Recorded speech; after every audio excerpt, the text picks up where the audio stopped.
Student, welcome to Saffron English Medium School. आज हम पढ़ेंगे कक्षा 4 विषय हिंदी पाठ 13 एक पेड़ एक दुनिया। आज का हमारा पाठ है 13 जिसका शीर्षक है एक पेड़ एक दुनिया। इस पाठ में हमें एक पेड़ के बारे में बताया गया है कि एक जो पेड़ होता है वो कैसे एक पूरी दुनिया हो सकता है, वो हमें यहाँ पर बताया कि एक जो पशु पक्षी है, कीड़े मकोड़े हैं, उनकी दुनिया कहाँ पर होती है? पेड़ पर। तो यहाँ पर पेड़ पर उनकी कैसी दुनिया होती है वो हमें इस पाठ के द्वारा यहाँ पर बताया गया है। पेड़ इस धरती की सुंदरता को बढ़ाते हैं। पेड़ क्या करते हैं? तो जो पेड़ होते हैं वो हमारी जो धरती है उसकी सुंदरता को और भी बढ़ाते हैं। हमें फल फूल और छाया देते हैं। पेड़ हमें क्या देते हैं? तो पेड़ हमें फल देते हैं, फूल देते हैं और उससे छाया जो मिलती है वो हमें पेड़ के से ही मिलती है। इसके साथ साथ असंख्य पक्षी, कीट पतंगे आदि इन पर अपना घर बनाते हैं। इसके अलावा क्या क्या होता है? इसके अलावा जो असंख्य पक्षी होते हैं, कीट पतंगे यानी कि कीड़े मकोड़े और जो तितलियाँ होती हैं वो उन पर अपना घर बनाते हैं। एक पेड़ एक दुनिया है। ये पेड़ क्या है? तो ये जो पेड़ है वो उन लोगों की दुनिया है। जो पक्षी है, कीड़े मकोड़े हैं, जो तितलियाँ हैं, उनकी दुनिया कहाँ पर रहती है? तो उनकी जो दुनिया होती है वो उनकी पेड़ है। उन्हें काट कर उनकी दुनिया नहीं उजाड़नी चाहिए। तो हमें क्या करना चाहिए? तो हमें हमेशा पेड़ों की रक्षा करनी चाहिए, उनकी संभाल रखनी चाहिए और हमें उनकी दुनिया को उजाड़ना नहीं चाहिए। हमें पेड़ों को काटकर जो पक्षी है उनकी दुनिया को उजाड़ना नहीं चाहिए। खेतों पर, बगीचों में या सड़कों के किनारे लगे वृक्ष कितने अच्छे लगते हैं। यहाँ पर हमें क्या कहा गया है कि जो खेतों पर, बगीचों में और सड़कों के किनारे जो पेड़ लगे हुए होते हैं वो हमें कितने अच्छे लगते हैं। वनों की तो बात ही और है। वनों की क्या है? तो वन जो होते हैं उसमें ढेर सारे वृक्ष होते हैं, ढेर सारे पेड़ होते हैं, तो उसकी बात तो कुछ और ही है। चारों ओर वृक्ष ही वृक्ष। वन में क्या होता है? तो जो जंगल होते हैं उसमें चारों ओर हमें पेड़ ही पेड़ दिखाई देते हैं। छोटे बड़े, नए पुराने, भांति भांति के वृक्षों को देखकर बड़ी प्रसन्नता होती है। हम क्या करते हैं? तो जब हम जंगल के वृक्षों को देखते हैं तो उसमें कैसे वृक्ष होते हैं? तो उसमें से कुछ छोटे वृक्ष होते हैं तो कुछ बड़े होते हैं, कुछ नए नए उगे हुए होते हैं तो कुछ बहुत ही पुराने पेड़ होते हैं। ऐसे ही भांति भांति यानी कि ऐसे ही तरह तरह के वृक्ष को देखकर हमें बड़ी ही प्रसन्नता यानी कि बड़ी ही खुशी होती है।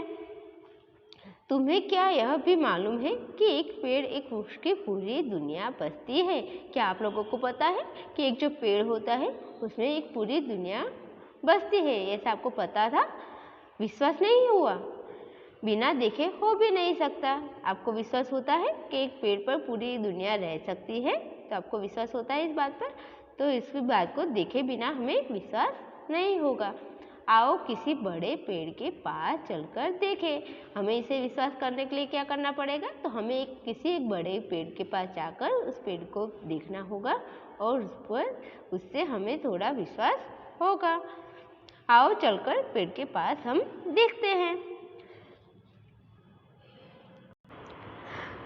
किसी बड़े पेड़ के पास चलकर देखते हैं, पर कुछ दिन तक लगातार चुपचाप इसी दुनिया को देखना होगा। पर हमें इस दुनिया को मालूम करने के लिए क्या करना होगा? तो अगर हमें पक्षियों की और पेड़ों की दुनिया को देखना है तो हमें एक दिन में वो पता नहीं चलेगा। इसीलिए हमें कुछ दिनों तक उस पेड़ के पास जाकर उसको जो आस के पास के जो पशु पक्षी कैसे रहते हैं और उस पर क्या क्या होता है वो हमें उस पेड़ के पास जाकर लगातार 2-3 दिन तक देखना होगा। यह सेमल का पेड़ है। यहाँ पर किसकी बात की गई है? तो यहाँ एक सेमल का जो पेड़ आता है उसकी बात की गई है। पत्ते गिर रहे हैं तो भद्दा सा लगता है। यहाँ पर किसकी बात की गई है? तो यहाँ पर एक सेमल के पेड़ की बात की गई है जिसके पत्ते अब गिर रहे हैं। उस वजह से वो भद्दा सा यानी कि बदसूरत सा लगता है। आजकल तो बसंत ऋतु है। आजकल क्या चल रहा है? तो यहाँ एक भद्दा सा लग रहा है। सेमल का जो पेड़ है उसके जो पत्ते गिर रहे हैं उस वजह से वो भद्दा सा लग रहा है। और आजकल क्या चल रहा है? तो आजकल जो है बसंत ऋतु चल रही है। इसके फूलों को देखो, वसंत ऋतु में क्या होता है तो उसमें नए फूल आते हैं। तो इसमें क्या हुआ है तो जो सेमल का पेड़ है उसमें नए फूल आए हैं। तो इसके फूल कैसे हैं तो उसके फूल देखो बहुत ही बड़े हैं। उसके फूल कैसे हैं तो जो सेमल का पेड़ है उसके फूल बहुत ही बड़े हैं। सुबह सुबह इन फूलों से दावत खाने अनेक पक्षी आते हैं। सुबह सुबह यहाँ पर क्या होता है तो ये जो सेमल का पेड़ है वहाँ पर सुबह सुबह अनेक जो पक्षी है वो यहाँ पर आते हैं और दावत खाने आते हैं, वो फूलों को खाने आते हैं। कौवा बड़े सवेरे पहुँच जाता है। कौवा क्या करता है तो जो कौवा होता है वो सबसे पहले सवेरे पहुँच जाता है। जल्दी जल्दी पराग खाकर सोचता है, वो क्या करता है तो जो कौवा सबसे पहले सवेरे सवेरे आता है और उसका जो फूलों का पराग होता है उसे खाकर सोचता है अब मेरे स्वर में कोयल जैसी मिठास आ जाएगी। क्या सोचता है कौवा तो कौवा पराग खाकर सोचता है कि अब मैं जब ये पराग खाऊंगा तो मेरे जो स्वर है वो कोयल जैसे मीठे और मधुर हो जाएंगे। बड़ी शान से वो बोलता है। फिर वो क्या करता है वो पराग को खाकर बड़ी शान से यानी कि बड़े अदब से बोलता है, पर आवाज़ वैसी ही कठोर और नीरस। पर उसकी आवाज़ कैसी होती है पर उसकी आवाज़ पहले जैसे ही कठोर और नीरस ही रहती है। कठोर यानी कि सख्त और नीरस की जिसमें कोई रस ना हो ऐसी ही उसकी आवाज़ रहती है। उसे क्या लगता है तो वो उसे लगता है कि वो पराग खाएगा तो उसे उसकी जो आवाज़ है वो कोयल जैसी और मीठी हो जाएगी। पर वो क्या करता है जब वो पराग खाकर बोलता है तो उसकी आवाज़ पहले ही के जैसे ही सख्त और रस को जो कोई रस ना हो ऐसी हो जाती है, वो वैसी ही रहती है। गुस्से में वो उड़ जाता है, वैसी उसकी आवाज़ ऐसी की वैसी रहती है इसलिए वो क्या होता है वो गुस्सा हो जाता है और वहाँ से उड़ जाता है। अब अनेक पक्षियों के झुंड आ रहे हैं। अब क्या हो रहा है तो उसके अलावा और भी पक्षियों के झुंड आ रहे हैं। तोते पेड़ की चोटी पर बैठते हैं। तोते क्या करते हैं तो जो तोते होते हैं वो जो पेड़ की सबसे ऊंची वाली डाल होती है, जो चोटी होती है वहाँ पर बैठते हैं। मैनाएं फुदक फुदक कर फूलों के भीतर झांक रही है। मैनाएं क्या कर रही है तो जो मैनाएं होती है वो फुदक फुदक कर यानी कि इस डाल से उस डाल पर उड़ती हुई यहाँ से वहाँ हो रही है और फूलों के अंदर झांक रही है। एक गुलाबी मैनाएं सेमल के पेड़ पर है। ये गुलाबी मैनाएं कहाँ पर जो मैनाएं है फुदक फुदक रही है और फूलों पर झांक रही है वो मैनाएं कहाँ पर है तो ये जो गुलाबी रंग की मैनाएं है वो सेमल के पेड़ पर है। इनके आने से पेड़ और रंगीन हो जाते हैं। इनके आने से क्या होता है तो मैना जब आती है तो उनका जो सेमल का पेड़ है वो और भी रंगीन लगने लगता है। ध्यान से देखो तो हुदहुद बुलबुल कोयल और नीलकंठ भी डालियों पर बैठे मिल जाएंगे। आप वहाँ पर ध्यान से देखोगे तो और दूसरे पक्षी कौन कौन से होंगे वहाँ पर तो वहाँ पर होते हैं हुदहुद, बुलबुल, कोयल और नीलकंठ, वो भी हमें उस डालियों पर बैठे मिल जाएंगे। अबाबिल को फूलों का शहद अच्छा नहीं लगता। अबाबिल को क्या नहीं अच्छा लगता तो अबाबिल नाम का जो पक्षी होता है उसे वो जो फूलों का जो मधुर रस होता है वो बिल्कुल अच्छा नहीं लगता। वो क्या करता है तो वह शहद खाने आए कीटकों पतंगों को ढूंढ रही है। अबाबिल क्या कर रही है तो उसे तो फूलों का शहद अच्छा नहीं लगता, पर जो फूलों का शहद खाने आते हैं कीड़े मकोड़े होते हैं और जो पतंगे यानी कि जो तितलियाँ होती है वो आते हैं उसे ढूंढ रहा है। कंठफोड़ महाशय को देखो, वहाँ पर दूसरा कौन है तो वहाँ पर एक कंठफोड़ है। कंठफोड़ यानी कि जो लकड़ी को चोंच मारता है वो कंठफोड़। महाशय यानी कि अदब से किसी को पुकारना। तो यहाँ पर किसको अदब से पुकारा जाता है तो जो कंठफोड़ है उस महाशय को देखो कितनी फुर्ती से चोंच चला रहा है। कंठफोड़ कैसा होता है तो कंठफोड़ जो पक्षी होता है वो अपनी जो चोंच है वो बहुत ही फुर्ती से लकड़ी पर मारता है और लकड़ी पर एक गड्ढा सा कर देता है। तो वो कैसा कर रहा है तो उसकी चोंच कैसी होती है तो उसकी चोंच जो होती है वो बहुत ही फुर्तीली होती है।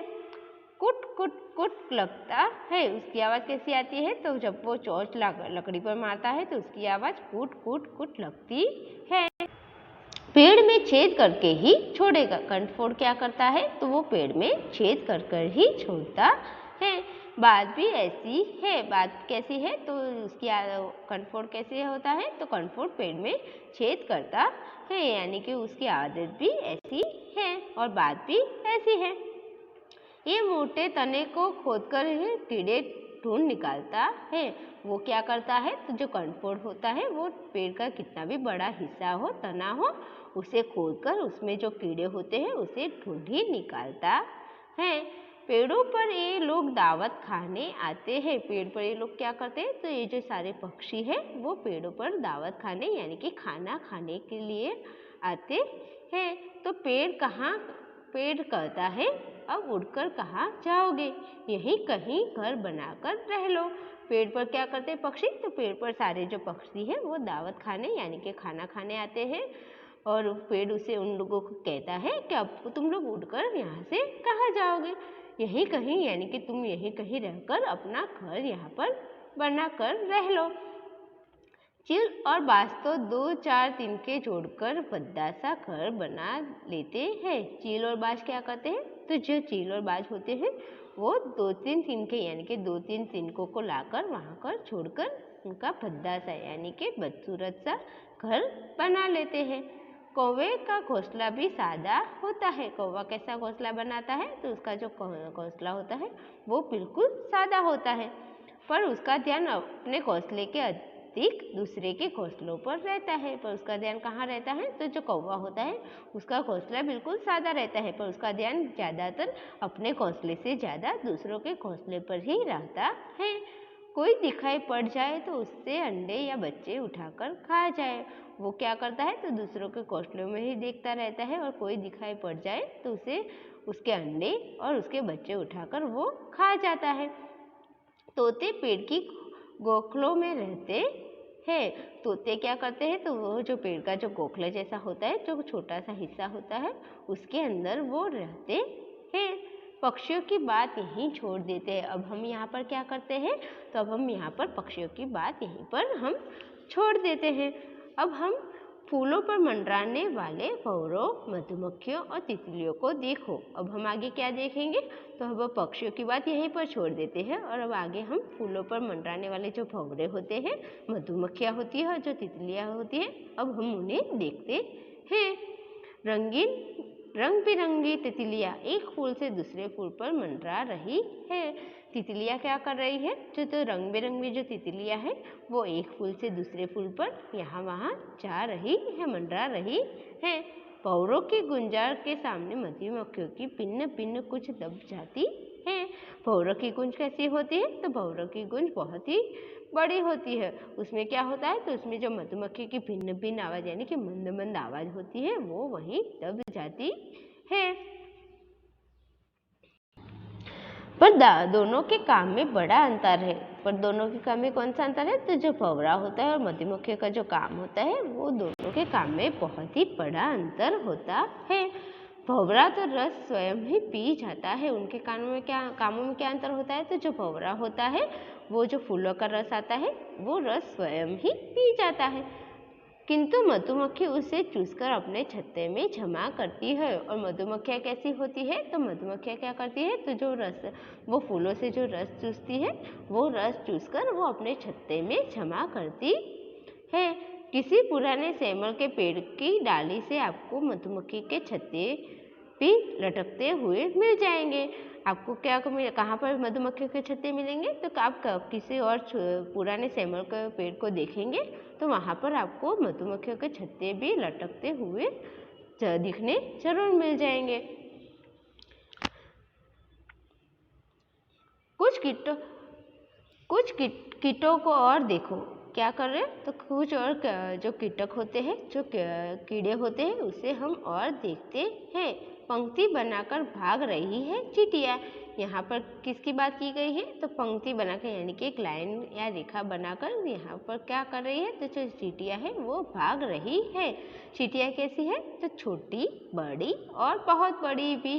चींटियाँ कैसी होती है तो कुछ चींटियाँ छोटी होती है, कुछ उससे बड़ी होती है और कुछ तो बहुत ही बड़ी होती है।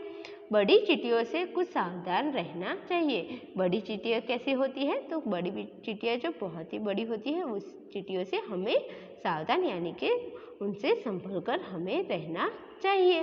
ये काटती है तो बहुत दर्द होता है। बड़ी चींटियाँ जब काटती है यानी कि वो जब हमें काटती है तो उससे हमें बहुत दर्द होता है। चिंगूरों की झंकार सुनाई पड़ रही है। चिंगूरों की क्या हो रहा है? तो जो चिंगूर होते हैं उनकी आवाज़ हमें सुनाई पड़ रही है, पर उन्हें ढूंढना बड़ा कठिन है। पर चिंगूर को हम ढूंढ नहीं सकते क्योंकि उन्हें ढूंढना बहुत ही कठिन होता है। उनका रंग तने के रंग सा होता है। उनका रंग कैसा होता है? तो जो चिंगूर का रंग होता है वो पेड़ के तने का जैसे तना होता है उसके रंग के जैसा ही होता है। यहाँ तुम्हें एक बात बताओ तो विश्वास करोगे? यहाँ क्या करना है आपको? तो यहाँ पर हमें एक बात बताई गई है, उस पर हमें विश्वास करोगे हम? तो एक पेड़ पर छोटे बड़े कीड़ों की सैकड़ों प्रजातियाँ बसती है। यहाँ पर किसकी बात की गई है? तो एक जो पेड़ होता है वहाँ छोटे बड़े जो छोटे छोटे और उससे भी बड़े कीड़े होते हैं उनकी सैकड़ों यानी कि बहुत सारी प्रजातियाँ यानी कि बहुत सारी जातियाँ जो होती है वर्ग होते हैं वो उनमें वसवाट यानी कि बसेरा करते हैं। विश्वास ना हो तो किसी वनस्पति वैज्ञानिक से पूछकर देखो। अगर आपको विश्वास ना होता हो कि एक पेड़ पर इतनी सारे प्रजातियाँ कैसे बच सकती हैं तो आपको किसी एक वनस्पति वैज्ञानिक हो जो वनस्पति का जानकार यानी कि पेड़ पौधे और जड़ी बूटी का जो जानकार हो ऐसे वैज्ञानिक को आपको पूछ कर देखना होगा। शाम हो गई है। अब क्या हो चुका है? तो शाम हो चुकी है। अनेक पक्षी सेमल पर बने अपने घोंसलों की ओर लौट रहे हैं। अनेक पक्षी क्या कर रहे हैं? जो पक्षी हैं वो सेमल के पेड़ पर अपने जो घोंसला बनाए हैं वहाँ पर घर बनाए हैं वहाँ पर वो लौट रहे हैं। इन्हें तुम पहचानो। वो कौन कौन से पक्षी हैं उनको आपको पहचानना होगा। कुछ ऐसे भी हैं जिन्हें दिन में ढूंढना कठिन है। कुछ पक्षी कैसे मिलेंगे हमें वहाँ पर? तो कुछ पक्षी हमें ऐसे भी मिलेंगे जिन्हें हम दिन में नहीं देखते, वो हमें वहाँ पर शाम को मिल जाएंगे। जैसे कि उल्लू। उसमें कैसे पक्षी आएंगे? जैसे कि उल्लू। उल्लू कैसा होता है? तो उस उल्लू हमेशा हमें रात को ही दिखाई देता है, वो हमें दिन में कुछ कम ही दिखाई पड़ता है।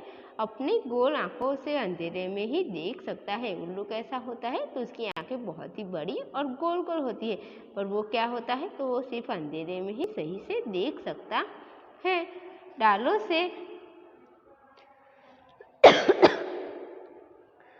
से लटक कर शीर्षासन करने वालों को पहचानो। डालों से लटकने वाले तो यहाँ पर कौन है? तो वहाँ पर जो कुछ पक्षी कैसे होते हैं? तो जो कुछ पक्षी ऐसे हैं जो डालों से लटक कर शीर्षासन यानी कि सिर के बल किया जाने वाला आसन ऐसे कुछ पक्षी होते हैं। वह वो पक्षी कौन है? तो वो है चमगादड़। पहचान। ये कौन है? जो डाल से उल्टा लटक करने वाला पक्षी कौन सा है? तो वो है चमगादड़ है। तो कैसे लगी पेड़ पर बसने वाली दुनिया? आपको कैसे लगी ये जो पेड़ पर बसने वाली जो दुनिया है वो आपको यहाँ पर कैसी लगी? एक पेड़ पर इतने पशु पक्षी कीट पतंगे रहते हैं। एक पेड़ पर क्या होता है? तो एक पेड़ पर जो पेड़ होता है उस पर कई सारे पशु रहते हैं, पक्षी भी रहते हैं और बहुत सारे कीट और पतंगे भी वहाँ पर बसवाट करती है। उनकी पूरी दुनिया वही एक पेड़ होता है। सोचो पेड़ को काटने से कितनी हानि होती है। तो आप सोच सकते हो कि हाँ, अगर हम एक पेड़ काट डालते हैं तो उन पेड़ पर रहने वाले इतने असंख्य जीवों को कितनी हानि कितना नुकसान हो सकता है। कितनों का संसार उजड़ जाता है। अगर हम एक पेड़ काट डालते हैं तो कितने लोगों का संसार उजड़ जाता है वो हम यहाँ पर देख सकते हैं। तो हमें यहाँ पर क्या बताया गया है कि हमें पेड़ों को कैसे संभालना चाहिए और एक पेड़ पर कितने जीव बसते हैं और कैसे उनकी पूरी दुनिया वो पेड़ होता है वो हमें इस पाठ के द्वारा यहाँ पर बताया गया है। तो हमें हमेशा क्या करना चाहिए? तो हमें हमेशा पेड़ों की रक्षा करनी चाहिए और उस पर बसने वाले जीवों को हमें उन्हीं की दुनिया उजाड़नी नहीं चाहिए। अब हम आगे पढ़ेंगे हमारे शब्द के अर्थ। शब्द के अर्थ में हमारा आएगा भांति भांति का अर्थ होगा तरह तरह, प्रसन्नता का अर्थ होगा खुशी, भद्दा का अर्थ होगा बदसूरत, कठोर तो सख्त, नीरस तो जिसमें रस मधुरता न हो, महाशय यानी कि किसी को आदर से बुलाया पुकारना, पंक्ति यानी कि लाइन, रेखा। प्रजाति यानी कि जाति, वर्ग। वनस्पति यानी कि पेड़ पौधे, जड़ी बूटी। शीर्षासन यानी कि सिर के बल किया जाने वाला आसन। ये जो सारे शब्द है वो हमें यहाँ पाठ में दिए गए हैं, उसके क्या अर्थ होते हैं वो हमें यहाँ पर बताए गए हैं। तो फाती फाती का अर्थ होगा तरह तरह, प्रसन्नता का अर्थ होगा खुशी, भद्दा का अर्थ होगा बदसूरत, कठोर का अर्थ होगा सख्त, नीरस का अर्थ होगा जिसमें रस मधुरता ना हो, महाशय महाशय का अर्थ होगा किसी को आदर से बुलाया ना या पुकारना, पंक्ति का अर्थ होगा लाइन या रेखा, प्रजाति यानी कि जाति, वर्ग। वनस्पति यानी कि पेड़ पौधे या जड़ी बूटी। शीर्षासन यानी कि सिर के बल किया जाने वाला आसन। तो ये जो हमारे शब्द के अर्थ है और ये जो हमारा पाठ है वो यहाँ पर पूरा होता है। पढ़ेंगे पाठ 13, एक पेड़ एक दुनिया का आगे का हमारा अभ्यास। उसमें सबसे पहले आएगा हमारा पाठ से मौखिक। वनों में कैसे पेड़ होते हैं? तो अभ्यास में सबसे पहले क्या आएगा? तो कि जो वनों में है पेड़ कैसे होते हैं, तो उसका उत्तर आएगा कि वनों में पेड़ छोटे बड़े नए पुराने और भांति भांति के पेड़ होते हैं। वनों में कैसे पेड़ होते हैं? तो वनों में छोटे बड़े नए पुराने और भांति भांति यानी कि कई सारे अलग अलग प्रकार के पेड़ होते हैं। 2. वसंत ऋतु में सेमल का पेड़ कैसा लगता है? तो उसका उत्तर आएगा कि वसंत ऋतु में सेमल का पेड़ भद्दा सा लगता है। क्या आएगा उत्तर? तो कि वसंत ऋतु में सेमल का जो पेड़ है वो बहुत ही बदसूरत सा लगता है। अबाबिल को क्या अच्छा लगता है? तो अबाबिल को शहद खाने आए जो कीड़े मकोड़े होते हैं, जो पतंगे जो तितलियाँ होती है वो अच्छा लगता है। अबाबिल को क्या अच्छा लगता है? तो उसका उत्तर आएगा कि अबाबिल को शहद खाने आए कीटक और पतंगों अच्छा लगता है। क्या अच्छा लगता है अबाबिल को? तो अबाबिल को जो फूल पर शहद जो फूलों का रस पीने आते हैं कीड़े मकोड़े होते हैं, जो तितलियाँ होती हैं, वो उन्हें अच्छे लगते हैं। पेड़ पक्षियों को क्या कहता है? तो उसका उत्तर आएगा कि पेड़ पक्षियों को कहता है कि अब उठकर कहाँ जाओगे, यहीं कहीं घर बनाकर रह लो। पेड़ क्या कहता है पक्षियों को? तो उसका उत्तर आएगा कि पेड़ पक्षियों को कहता है कि अब तुम उठकर यहाँ वहाँ कहाँ जाओगे, यहीं कहीं तुम अपना घर बनाकर यहाँ पर तुम रह सकते हो। 5. पेड़ पर झिंगुर को ढूंढना कठिन क्यों है? तो उसका उत्तर आएगा कि पेड़ पर झिंगुर को ढूंढना कठिन है क्योंकि उनका रंग पेड़ के तने के ही रंग सा होता है। पेड़ पर झिंगुर को ढूंढना क्यों मुश्किल है? तो उसका उत्तर आएगा कि पेड़ पर झिंगुर को ढूंढना कठिन है क्योंकि उनका रंग पेड़ के तने यानी कि उसके जो पेड़ का रंग हो तने यानी कि उसका जो रंग होता है उसके ही रंग जैसा उनका रंग होता है। अब हम पढ़ेंगे लिखित। लिखित में आएगा प्रश्न नंबर 1, इन प्रश्नों के उत्तर लिखिए। यहाँ पर भी हमें क्या करना है कि यहाँ पर जो प्रश्न दिए गए हैं उसके उत्तर हमें लिखने हैं। कौवे को गुस्सा क्यों आ जाता है? तो उसका उत्तर आएगा कि कौवे को गुस्सा आ जाता है क्योंकि वह पराग खाकर सोचता है अब मेरे स्वर में कोयल जैसी मिठास आ जाएगी, और बड़ी शान से वो जब बोलता है पर आवाज़ वैसी की वैसी कठोर और नीरस होती, इसलिए वो गुस्सा हो जाता है। कौवा गुस्सा क्यों हो जाता है? तो कौवा गुस्सा हो जाता है क्योंकि वो जो पराग खाकर सोचता है कि अब मेरे स्वर में कोयल जैसी मिठास आ जाएगी, और फिर वो जैसे ही बड़ी शान से जब वो बोलता है तो उसकी आवाज़ वैसी की वैसी कठोर और नीरसी होती है, इसलिए वो गुस्सा हो जाता है। पेड़ के अधिक रंगीन होने का क्या कारण है? तो उसका उत्तर आएगा कि पेड़ के अधिक रंगीन होने का कारण मैनाएं है। मैनाएं जब वहाँ पर आती है तो उसके रंगों से वो पूरा रंगीन हो जाता है। भंवरों और मधुमक्खियों में क्या अंतर है? तो उसका उत्तर आएगा कि भंवरों और मधुमक्खियों में अंतर है कि भंवरा तो रस स्वयं ही पी जाता है, किंतु मधुमक्खियाँ उसी रस चूसकर अपने छत्ते में जमा करती है। भंवरा क्या करता है, तो जो भंवरा होता है वो जो फूलों का रस होता है वो स्वयं ही पी जाता है, पर मधुमक्खियाँ क्या करती है, तो जो मधुमक्खियाँ होती हैं वो फूलों का जो रस चूसती है वो रस जाकर अपने छत्ते में जमा करती है। 4, पेड़ों पर किसकी दुनिया बसती है, तो उसका उत्तर आएगा कि पेड़ों पर पशु पक्षी कीट पतंगों की दुनिया बसती है। पेड़ों पर किसकी दुनिया बसती है, तो पेड़ों पर पशु पक्षी और जो कीड़े मकोड़े और जो तितलियाँ होती है उनकी दुनिया पेड़ों पर ही बसती है। प्रश्न नंबर 2, पाठ के आधार पर खंड क और खंड ख के वाक्यांशों को सही मिलान कीजिए। प्रश्न 2 में क्या है, तो कि पाठ के आधार पर खंड क और खंड ख के वाक्यांश जो दिए गए हैं उसका सही मिलान कीजिए। यहाँ पर हमें क्या दिया गया है, तो यहाँ पर हमें खंड क दिया गया है और खंड ख दिया गया है। तो यहाँ पर जो वाक्य दिया गया है उसका क खंड में जो वाक्य है उसका आधा है वाक्य खंड ख में है, उस वाक्य को हमें सही से जोड़ना होगा कि एक एक वृक्ष पर क्या होता है, तो एक एक वृक्ष पर एक पूरी दुनिया बसती है। तो यहाँ पर आएगा कि पूरी दुनिया बसती है। अबाबिल को फूलों का शहद, अबाबिल को क्या आएगा, तो उसे अच्छा नहीं लगता है, तो यहाँ पर आएगा अच्छा नहीं लगता। बड़ी चिड़िया काटती है तो कैसा होता है, तो बड़ा दर्द होता है। उल्लू अपनी गोल गोल आंखों से अंधेरे में देख सकता है।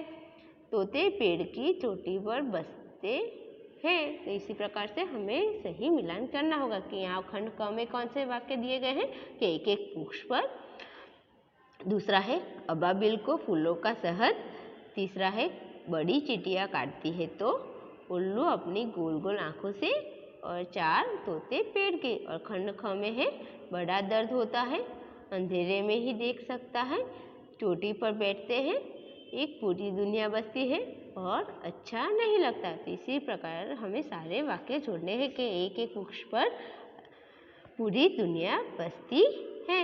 अबाबिल को फूलों का शहद अच्छा नहीं लगता, बड़ी चिड़िया काटती है तो बड़ा दर्द होता है, उल्लू अपनी गोल आंखों से अंधेरे में भी देख सकता है, तोते पेड़ की चोटी पर बैठते हैं। इसी प्रकार से आपको सही वाक्य के सामने सही वाक्य का मिलान करवाना है, यानी कि सही वाक्य जोड़ना है। अब हम आगे पढ़ेंगे व्याकरण।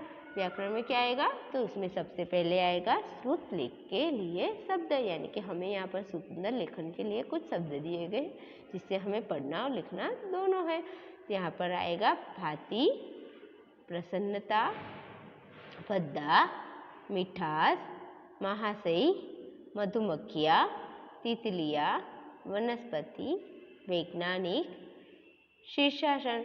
ये जो सारे शब्द हैं वो हमें लिखने और पढ़ने दोनों हैं। अब हम आगे पढ़ेंगे प्रश्न नंबर 2।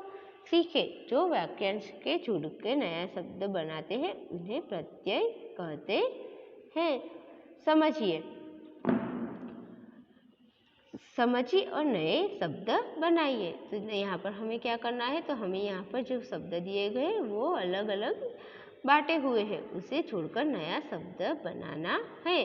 तो रंग plus in is equal to क्या बनेगा हमारा रंगीन।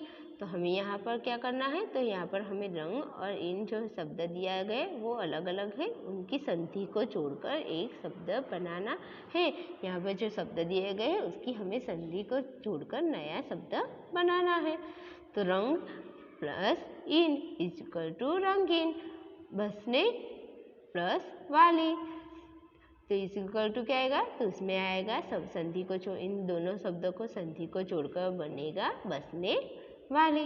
प्रसन्न प्लस ता, तो इसकी संधि को जोड़कर बनेगा हमारा प्रसन्नता।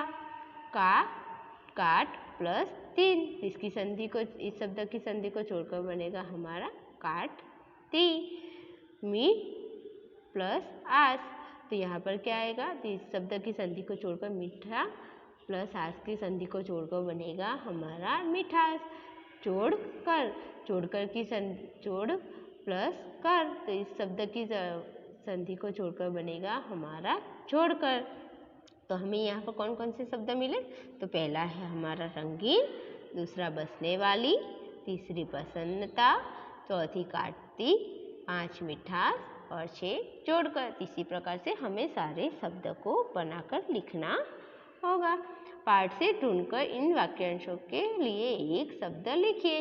यहाँ पर हमें क्या करना है, तो हमें एक वाक्य दिया गया है, उसका एक शब्द हमें यहाँ पर लिखना है। तो नीले कंठ वाला, तो इसे एक शब्द में हम क्या कहेंगे, तो जो नीले कंठ वाला है उसे नीलकंठ। जिसमें रस ना हो तो उसका आएगा नीरस। पेड़ पौधे जड़ी बूटियाँ आदि, उसे क्या कहेंगे हम, तो वनस्पति।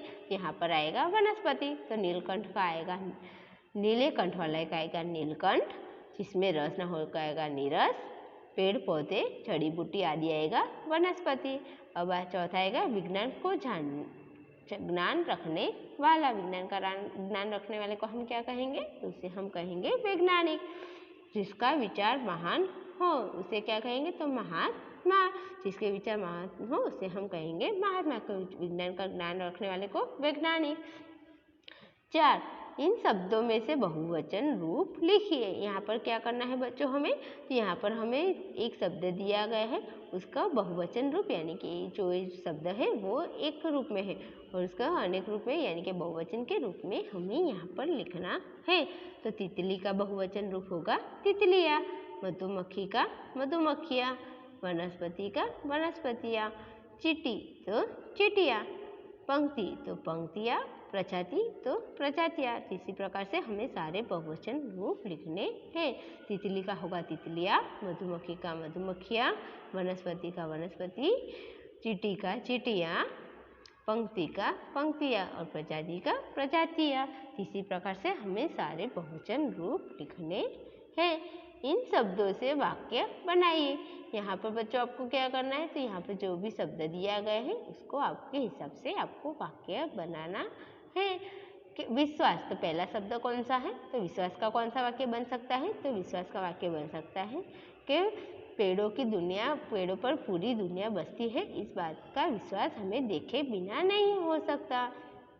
चुपचाप, तो हमें चुपचाप का कौन सा वाक्य बन सकता है, तो चुपचाप का वाक्य बन सकता है कि हमें पशु पक्षी को देखने के लिए उनके पास चुपचाप जाना होगा। मिठास, तो मिठास का कौन सा वाक्य बनाएगा, तो कि कोयल की आवाज़ में बड़ी ही मिठास होती है। सावधान, यानी कि सावधान कैसे, तो हमें बड़ी चींटियों से सावधान रहना चाहिए। कीट पतंगों का वाक्य कौन सा बनेगा, तो कि पेड़ पर कीट पतंगों की दुनिया बसती है। इसी प्रकार से सारे वाक्य आपको भी बनाने होंगे। सही उत्तर के सामने सही का निशान लगाइए। यहाँ पर आपको क्या करना है बच्चों, तो हमें यहाँ पर एक प्रश्न पूछा गया है जिसके 3 उत्तर दिए गए हैं, उसमें से जो आपको सही लगता है उस उत्तर पर आपको सही का निशान लगाना है। तो किस शब्द का बहुवचन रूप भी यही रहता है, तो यहाँ पर हमें जो शब्द दिए गए हैं उस शब्द का बहुवचन रूप कैसा वैसा ही रहता है। तो दुनिया, मैना या पौरा, तो इन 3 शब्दों में से कौन सा शब्द है जो उसका बहुवचन रूप वैसा का वैसा ही रहता है, जो दुनिया है वो हमारा सही आएगा। इनमें से क्रिया शब्द है, इनमें से क्या दिया गया है, हंस, हंसना या हंसी, इन तीनों में से हमारा क्रिया शब्द कौन सा है, तो इसमें से हमारा क्रिया शब्द है हंसना। कठिन शब्द का विलोम शब्द है, कठिन शब्द का विलोम शब्द है आसान, सरलता या सरल, तो उसमें से कठिन का विलोम शब्द आएगा आसान। इसी प्रकार से हमें जो सही उत्तर लगता है उसमें हमें सही का निशान लगाना है। तो बच्चों ये जो हमारा पाठ है एक पेड़ एक दुनिया, वो उसके शब्द, अभ्यास और व्याकरण वो यहाँ पर हमारे पूरे होते हैं। थैंक यू बच्चों।